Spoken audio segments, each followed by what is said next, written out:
नमस्कार दोस्तों, हमारे YouTube चैनल में आप सभी का स्वागत है। तो आज के वीडियो में हम जानेंगे आखिर रावण ने क्यों उठाया था भगवान शिव का कैलाश पर्वत। जानिए इससे जुड़ी रोचक कथा। रामायण में कई ऐसी कहानियां हैं जिन्हें जानकर आप हैरान रह जाएंगे। धर्मशास्त्रों के अनुसार भगवान शिव के परम भक्त कहे जाने वाले रावण ने ही उनका निवास स्थान कैलाश पर्वत उठा लिया था। हिंदू धर्म शास्त्रों के अनुसार ऐसी कहानियां छिपी हुई हैं जो बेहद ही रोचक हैं।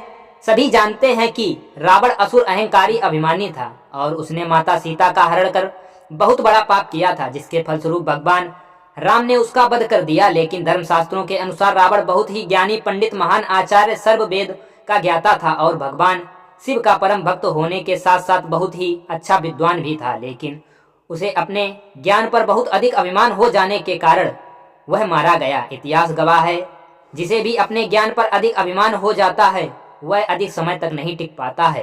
रावण ने अपने अहंकार की वजह से ही अपने इष्ट देवता भगवान शिव का निवास स्थान कैलाश पर्वत को उठा लिया। पौराणिक कथा के अनुसार एक बार रावण को अभिमान आ गया। शक्ति के आवेश में भगवान शिव का कैलाश पर्वत ही उठा लिया, जिसकी वजह से सभी देवी देवता पूरी तरह से भयभीत हो गए।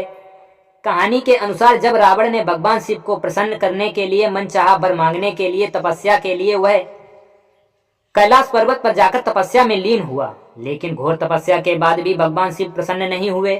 तब वह अपने सर काट काट कर भगवान शिव को अर्पित करने लगा। ऐसे ही वह अपने 9 सर काट कर भगवान शिव को अर्पित कर चुका था। जैसे ही वह 10वां सिर काटने के लिए चला, वैसे ही भगवान शिव प्रकट हो गए और उससे बोले, जो मनचाहे वरदान मांग लो। भगवान शिव के प्रकट होने पर रावण ने अतुल्य बलवान होने का वरदान मांगा। उसने कहा कि मुझे ऐसा वर प्राप्त करें जिसके कारण मैं आपके समान शक्तिशाली हो जाऊं।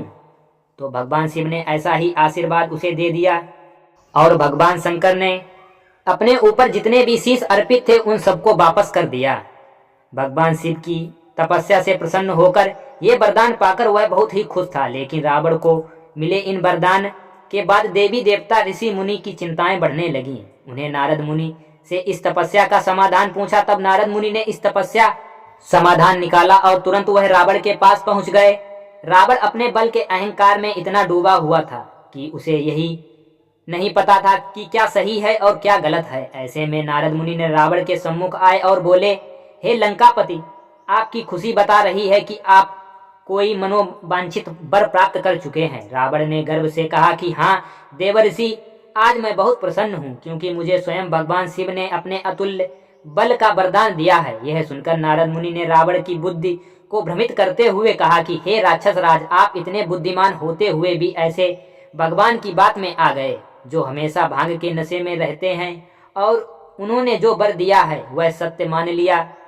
अगर सच में आपको ऐसा ही वरदान मिला है तो क्यों ना आप कैलाश पर्वत को ही उठाकर लंका में लिए जाएं। रावण ने खुश होकर कहा, यह आपने अच्छा तरीका बताया है, यह वरदान की सच्चाई भी जांची जा सकती है। इसके बाद रावण ने अभिमान में आकर कैलाश पर्वत को उठा लिया। इससे सभी देवी देवता और मां पार्वती बहुत ही चिंतित हो गईं। लेकिन भगवान शिव समझ गए कि ऐसा क्यों हुआ है। उन्होंने क्रोध में आकर रावण को सबक सिखाया। भगवान शिव ने अपने पैर के अंगूठे से कैलाश पर्वत को थोड़ा सा हिस्सा दबा दिया, जिसकी वजह से रावण उसके नीचे आकर छटपटाने लगा और भगवान शिव के क्रोध को शांत करने के लिए उनकी स्तुति करने लगा। तब जाकर भगवान शिव शांत हुए और रावण का अहंकार चूर चूर हो गया। एक कहानी ये भी है कि जब रावण कैलाश पर्वत को उठाने के लिए चला तो भगवान शिव ने बोला कि जहां भी तुम यह कैलाश पर्वत रख दोगे, उसके बाद यह कैलाश पर्वत वहीं पर स्थित हो जाएगा। रावण ने ऐसा ही करने को कहा। तब रावण ने कैलाश पर्वत को अपने सर पर धारण कर लिया और चलते चलते रास्ते में उसे किसी कारण उसे कैलाश पर्वत रखना पड़ा। इसके बाद जब वह दोबारा कैलाश पर्वत को उठाने के लिए आया तो वह वहीं से दोबारा नहीं हिला। इस कारण कैलाश पर्वत वहीं स्थित हो गया और रावण ने उसे दोबारा नहीं उठा पाया। ये थी कैलाश पर्वत के पीछे रावण और भगवान शिव की रोचक कथा। अगर आपको ये जानकारी अच्छी लगे तो वीडियो को लाइक करें, चैनल को सब्सक्राइब करें और दोस्तों के साथ शेयर करें। थैंक यू, धन्यवाद।